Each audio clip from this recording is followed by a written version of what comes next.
Now I would like to welcome my colleague, Professor Biswajit Ghosh from the University of Burdwan.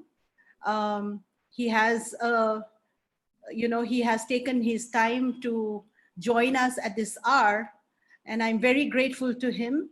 Professor Biswajit is the head of Department of Sociology in the University of Burdwan, and he's also the former member of the Managing Committee, Indian Sociological Society.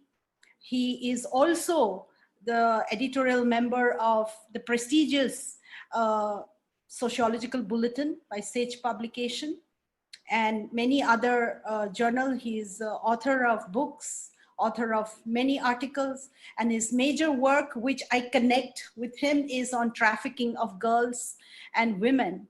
And there are many other things that I have to highlight about him, but because of time constraint, I think I will welcome him to take his time, because if I speak more, he'll have less time. So I would hand over to Professor Biswajit Ghosh. Thank you, Professor Ajay, for inviting me and giving me this opportunity to share my ideas. I believe we are talking about trafficking at a time when probably due to pandemic, due to natural calamities like cyclone, like flood, the incidences of vulnerabilities close to trafficking and child marriage and kidnapping, they are on the rise. And if you just open up local media across India, these instances are reported despite no one doing any field work now. As I was referring to sociologists and social scientists doing field work, but if you just open daily newspaper vernacular, these news are flooded every day. There are cases of trafficking, cases of child marriage.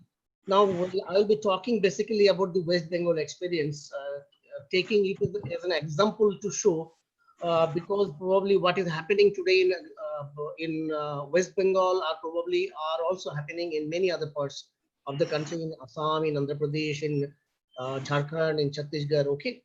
Now, before I proceed to talk about the West Bengal experience, let me talk about certain anomalies that I have noted in the way we actually note down data related to trafficking in the NCR.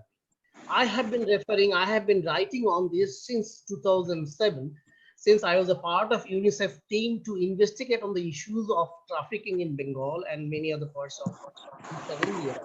I have been writing on this. In fact, I myself wrote to NCRB to correct the methodology, to correct their mistakes, but they haven't done it. Yet they haven't done it. I'm surprised that they are yet to correct. I'll be showing you certain mistakes. Now, if you look into 2018 NCRB data, which are available as of now, open chapter 15 of volume 3, you would see that the number of human trafficking cases has dropped down from 8,132 in 2016 to 2,465 in 2018, almost 70% reduction. But if you look into the detailed data, IPC crimes, right? Under volume 1, under table 3B/2, I'm referring to only 5 sections. Under section 366A, 366B, under section 370, 372, and 373. These 5 sections, you just calculate the total number of crimes reported. These are all anti-trafficking sort of laws, anti-trafficking section. The total number of crimes reported under these sections is 4,406, meaning that NCRB listed 1,941 cases less while preparing the chapter on human trafficking under volume 3, under chapter 14. This is not the only issue. There are many other issues that I'll be talking about. If you look into the details of ITP, I have been writing on these, that arresting a person under ITPA under section 7 and 8 or any other section would not suffice, because punishment under these sections are very bigger. And we have been asking the police, and in fact, as a part of UNICEF, as a part of government of West Bengal, I delivered talks with many, attended symposiums of many police wallahs in Bengal, asking them to arrest book persons under section 5 and 6 only, because these are the 2 sections where you talk about procuration, you talk about detention. But look into the data. Out of 1,459 cases, only 104 cases under section 5 and 6. I repeat, only 104 cases under section 5 and 6. So probably we haven't updated our methodology. We are still going ahead with the logic of showing less, right? And we are in fact somewhere or other compromising with those who are committing the crime. Now, apart from the mismatch that I talked about, look into the other concerns. We often know that trafficking of minor girl has been a major issue in many other parts of the world. Trafficking of minor girls. And of late, since globalization, as I has correctly said, there's a demand for labor. There's a demand to work as domestic labor in the industry and different other places. So obviously, trafficking of boys from tea gardens has also increased. That I have already written and shown. Now, this is a new phenomenon, obviously, but if you look into the NCRB data, out of the number of victims which NCRB shows that 77% of trafficking victims are boys, minor boys, they are not girls. Okay, and 62% of those who are rescued are minor boys. So obviously, we are neither rescuing minor girls, neither documenting cases of minor girls being trafficked. This is a very heinous sort of crime. I don't know what to do. We have been talking about a new comprehensive law, and on 10th of July, the National Women Commission had a webinar on trafficking, where the person assigned with the ministry drafting the law has assured all of us that they are working on the new law and they would see to it that all loopholes are really taken care of. But I don't know what is going to happen with the new law also, because this is a trend that I have been noticing since 2007. Then there are other major contrasts that you look into. Look into the number of children missing. There, 70% of children are girls. So if you calculate mismatch between missing girls and the figures of victims of trafficking, there is a mismatch. Victims of trafficking only 33% girls, missing girls 70%. Okay. Then look into the rescued victims. As I was talking about Nepalese victims, yeah, a lot of Nepali girls are brought into India through West Bengal. But West Bengal in 2018, only 172 cases were listed. Very few cases of girls trafficked from Nepal, very few cases of girls trafficked from Bangladesh were reported, right?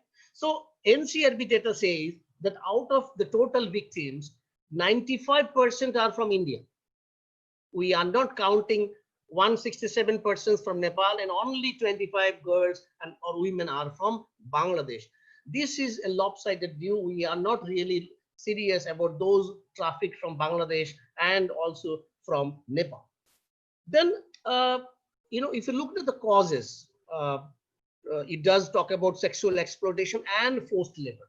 So the number of crimes under forced labor has gone up. Well, this is a positive sign. They are recognizing that the trafficking, the nature of trafficking itself has changed. But if you look into the other issues also, so far as charge sheeting is concerned, more than 84% cases, police is charge sheeting.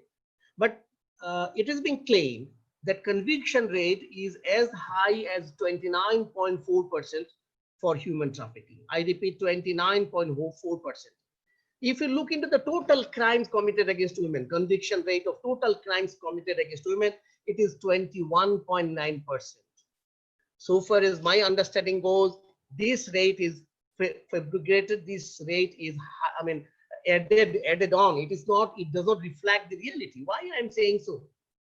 Because out of the total cases that were brought in, 1,848 cases trials went on. Okay.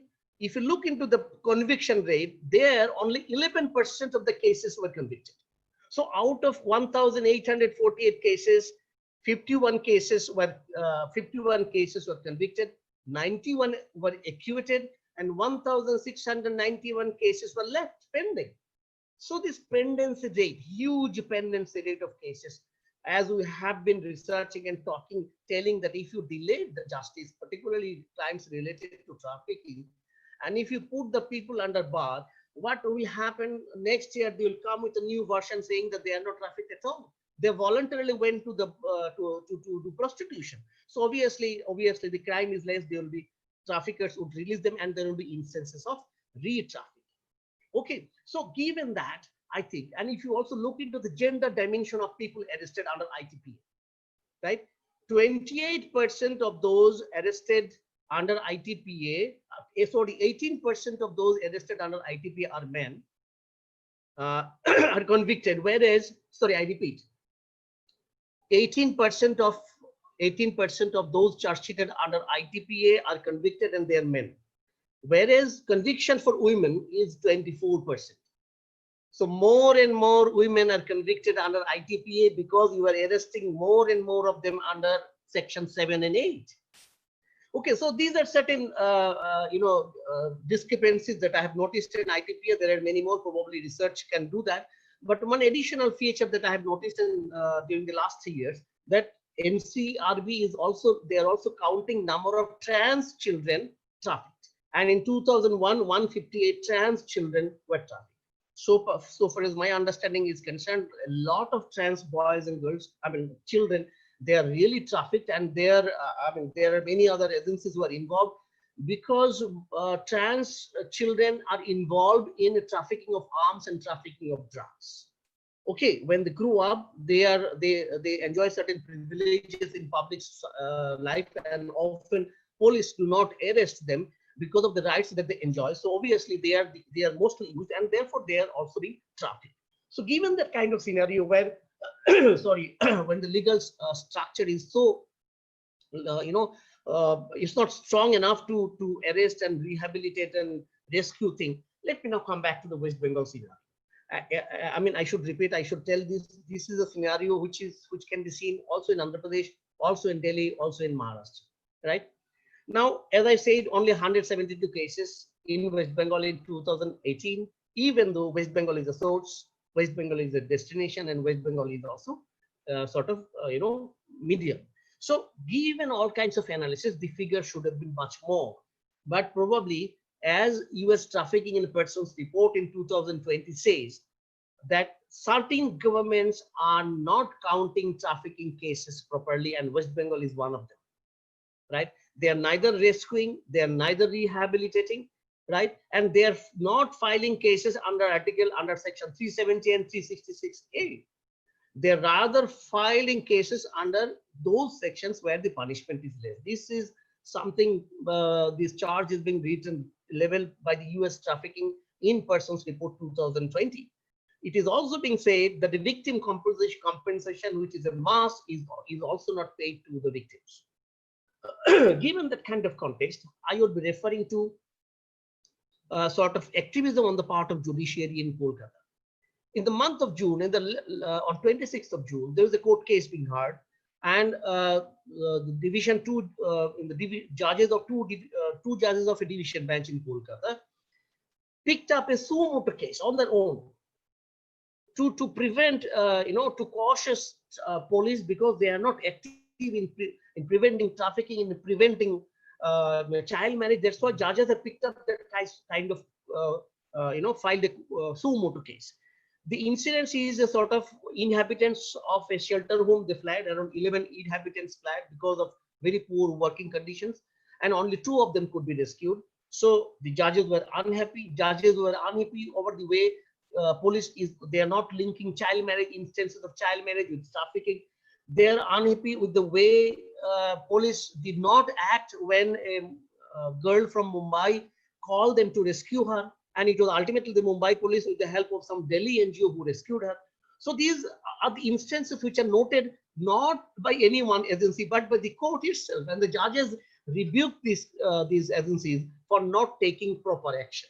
And in fact, it asked all the police thanas of West Bengal to submit a report. And many of the reports submitted before the judges were full of discrepancies. A Kuch Bihar police station said they have rescued 58 children, 58 girl child, but it could not produce FIR, written FIR on those. Now, how can you claim that you have rescued if you don't have FIR? Similarly, the Juvenile Justice Board said that it cannot prepare its report because it does not have enough staff, enough clerical staff. So this is the kind of situation. You pass a law, you create an institution, but you do not have people to monitor them. right? Then look into the sort of new kinds of things that is happening. Uh, I have been talking about increasing instances of child marriage and trafficking because of certain reasons. One is the police is busy maintaining corona patients, maintaining hospital chaos, maintaining lockdown instances. Schools and colleges are closed. Now, when the schools are open, school children and school teachers in particular, they are the stakeholders in Bengal due to the prevention mechanism that we have suggested as a part of UNICEF project. We have asked the government to make them the agents, and they are the government of West Bengal has really made them the agent under a scheme called Konasri. They are given financial incentive, they are given training. So they are the volunteers who in fact report cases of girls dropping out from attending classes. But schools are closed. Neighborhood watch has already stopped. During this time, traffickers are making use of the situation because unemployment has gone up quite sharply. And due to Amphan, due to the cyclone caused in devastating cyclone caused in 3 districts, parents have lost their jobs. Parents have lost their houses, and huge kind of re-trafficking network being built up, right? So there are also problems of tea gardens. 14 tea gardens are officially closed, and many more are sick. And crores of workers work there in these tea gardens. You cannot imagine the plights of the children who would look forward to do any kind of work because livelihood is more important than life. You tell me that I need to save my life, but if I'm hungry for many more days, obviously I would consider livelihood more important. So they are ready to accept any kind of challenge. You tell them she is going to be trafficked, she would say it's better to be trafficked because I would be able to eat something. So given that kind of situation, right? Similar kinds of situation there is in Assam, in Bihar, where the floods have happened. So given that kind of pandemic and a natural calamity situation, probably trafficking is on the rise, and modus operandi is not only through child marriage, it is also through elopement. And elopement is taking place when a girl posts her picture on the Facebook. There are networks, local networks, they target them, they propose this, they send good photographs of this and that, and through elopement they are taken away to a long distance area, far away area where no trace of the girls for certain months. So the new trends, and another new trend was noticed when some certain girls were rescued from Bihar. They were recruited from Bengal to perform dance before a crowded alcoholic group. You dance before them wearing scanty sort of dresses, and they are also involved later on in sexual activities. So this is a sort of new sort of avenue for dance activity, for labor activity, new kind of activity. Girls and boys uh, are also trafficked. Then look into the anti-trafficking mechanism. One anti-trafficking mechanism that the government of West Bengal has introduced in 2018 is called Swayam Siddha. Ujjwala doesn't work in Bengal because Swayam Siddha does. It's a government-sponsored program. And going by the proposal of UNICEF, I was the coordinator of that project. They have included school children, school teacher, local SSG member, local NGOs, and police in forming the committee. So this is a wonderful committee, and US trafficking report in 2019 has praised this kind of effort, because here you can rehabilitate. Because a girl is trafficked, you brought in and you allow her to mix with the same friendship group with the Konasri volunteers who would counsel her that nothing serious has happened. You start studying again. So they're readmitted. Teachers are there, students are there. So guardians and local people, panchayat members, they're also involved in counseling that nothing serious has happened. You can begin your life again. So Swayam Siddha on paper seems to be a very good, lucrative step. But what is in reality? Very few police stations have really implemented Swayam Siddha, because you do not have any particular police officer looking into the case of Swayam Siddha.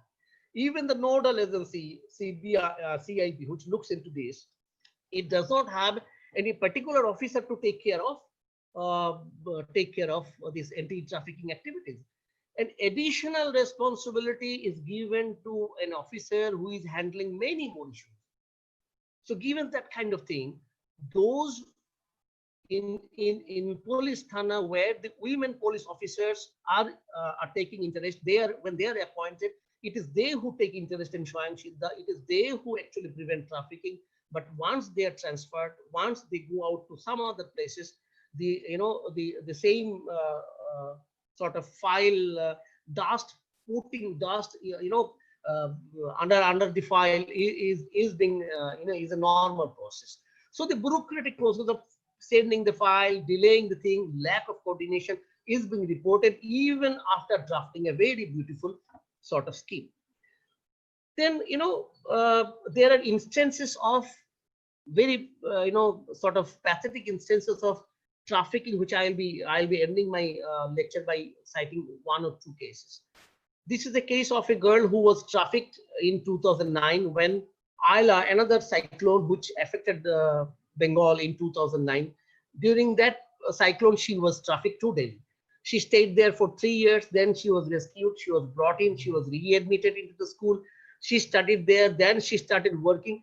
But during Amphan, she lost her home. She lost her job. She had nothing to do. Now she has two children, right? Out of and she does not have a husband now. Okay, she had these two children when she was trafficked. So during this sort of thing, she is saying that where should I go? To whom I should seek support? There is a mental anxiety. There is a stigma which attached to them. People do not, the society, the women folk, they do not come and talk to her. So given that kind of situation, I think the government of West Bengal has issued notice to all police thana saying that trafficking cases are on the rise. Juvenile Justice Board has also written to all police thana saying that trafficking is on the rise, child marriage is on the rise. Please take care of these instances. But who would actually take care of these instances? If you look into the police infrastructure, right? If you look into the activities of police, daily activities of police, right? Many of them are working 24 hours a day. The other day I went to a bank and the police constable posted there, he was very angry. He said he's working overnight. So many of them are working overnight because of the pandemic, and they really do not have energy to search for trafficking incidents. Then there's the case of parents. The case came on 4th of June 2020 when parents sold their third child, a daughter, 3 months old daughter, by only 3,000 rupees. So a daughter is being sold to a parents in a childless couple of Howrah only by 3,000 rupees because they do not have money to sustain their family, and they do have two other children to whom they also need to support. So during lockdown, where the miseries have gone up, people are actually taking all those steps which normally do not take place. Now let me end this by citing the instances of two cases from Chitli Garden, where I did work as a part of Save the Children and UNICEF project. So Mary, this is a hypothetical name. She was being terrified when her father lost her job. Her mother was not there, so father lost her job. So she, along with her friend, thought that she should go to Mumbai to work. So she, on her own, developed courage, got into a train, and somehow went to Mumbai. But she did not get enough work, enough sort of solid work. So she had to come back when the police started calling them, and somehow the Mumbai police said that you have to go back. Then she heard of an agent in the tea garden who takes young girls to Delhi. So she along with her friends contacted them.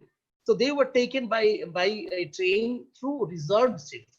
Seats were reserved from them, and 8 girls were taken to a placement agency in Delhi. So initially she was appointed in a home, and when she complained of less wage, because initially she was said that she was promised 2,000 rupees a month, but she was paid only half of it. When she complained, she was sent to other house. But the person then started sexually abusing her, and when one day that person raped her, that lady, that girl, some way or other, could fled from that house and came to the placement agency and started shouting. Now, when this initially they tried to say, cool down, we'll ask for compensation. It's not a big issue, we'll settle it. But when she was crying and making halla-gulla in the placement office, there were so many other people sitting around.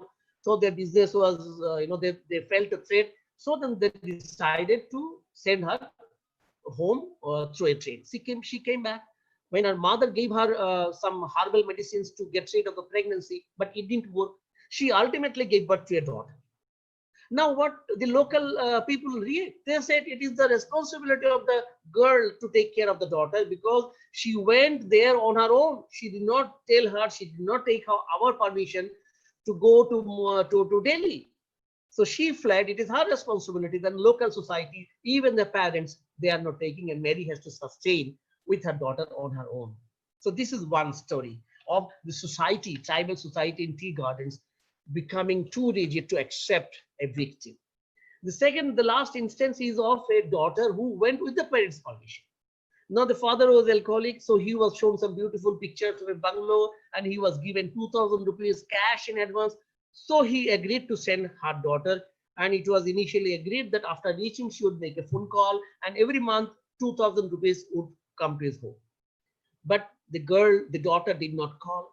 And after 3 years, she could develop courage to talk to a lady through the back window of a bungalow where she was confined, and that lady somehow could rescue her and brought her home. But after she came back, parents asked her to shut down, not to report her instances of sexual violence. And they took her to a medical practitioner to get rid of the pregnancy. So the parents neither filed a case nor reported the matter to the local society because of the fact that their pride would go, they would lose their pride. So these are the instances where a victim, once trafficked, is always a victim. Once trafficked is always a victim. That's what Professor Nair also says, that if you are trafficked for once, that kind of agony, that kind of trauma you face throughout your life. I would end by saying that since we are yet to have a comprehensive anti-trafficking act, we have been asking for a comprehensive anti-trafficking act, including child trafficking and women trafficking together. And since the government is taking too long time to amend it, I would request all concerned to make issues so that all these issues that we are referring to, all these lacunas that we are referring to, should be addressed, and a serious law. I don't believe that a law will helpful, because unless and until the implementing agencies, unless and until the police and those who matter the most, unless and until infrastructure is created, nothing is going to happen. But we must have a law first of all. We don't have a clear-cut law. So let's claim for a clear-cut law which addresses all these issues, and then only probably we sociologists, other NGO activists may come up with the reality. I once again thank Azilu and the organizers for giving me this opportunity to share my thought. Thank you very much.